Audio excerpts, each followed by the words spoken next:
It's Christmas Eve. Santa Claus comes tonight. I've been a really good girl. Tony probably wouldn't agree with that, but I'm telling you, I've been a really good girl. I wanted to share a story with y'all tonight. 'Twas the Night Before Christmas. This one is written by Clement C. Moore.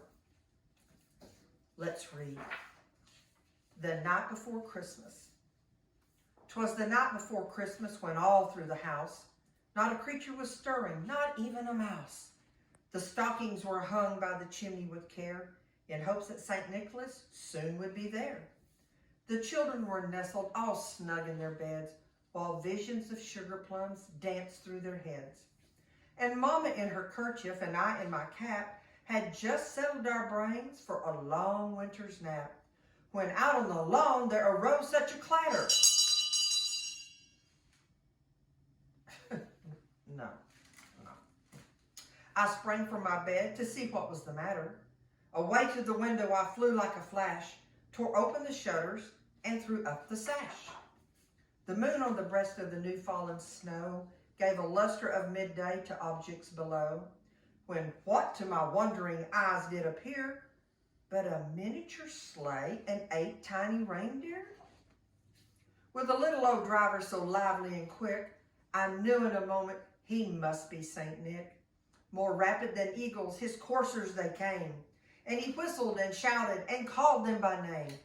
Now Dasher, now Dancer, now Prancer and Vixen, on Comet, on Cupid, on Donder and Blitzen, to the top of the porch, to the top of the wall, now dash away, dash away, dash away all. Okay, you heard that, right? Back to the book. As leaves that before the wild hurricane fly, when they meet with an obstacle, mount to the sky. So up to the housetop, the coursers they flew, with the sleigh full of toys, and St. Nicholas too. And then in a twinkling I heard on the roof the prancing and pawing of each little hoof. As I drew in my head and was turning around, down the chimney St. Nicholas came with a bound. He was dressed all in fur from his head to his foot, and his clothes were all tarnished with ashes and soot. A bundle of toys he had flung on his back, and he looked like a peddler just opening his pack. His eyes, how they twinkled, his dimples, how merry. His cheeks were like roses, his nose like a cherry. His droll little mouth was drawn up like a bow, and the beard on his chin was as white as the snow. The stump of a pipe he held tight in his teeth, and the smoke it encircled his head like a wreath. He had a broad face and a round little belly that shook when he laughed like a bowl full of jelly.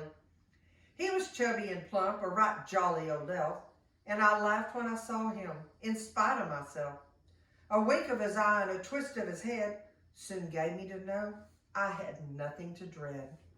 He spoke not a word, but went straight to his work, and filled all the stockings, then turned with a jerk, and laying his finger aside of his nose, and giving a nod, up the chimney he rose. He sprang to a sleigh, to his team gave a whistle, and away they all flew like the down of a thistle. But I heard him exclaim ere he drove out of sight, "Happy Christmas to all, and to all a good night." Okay, this is about to wear me out.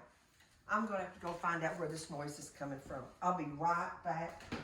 Hold my place in the book. I'll be right back.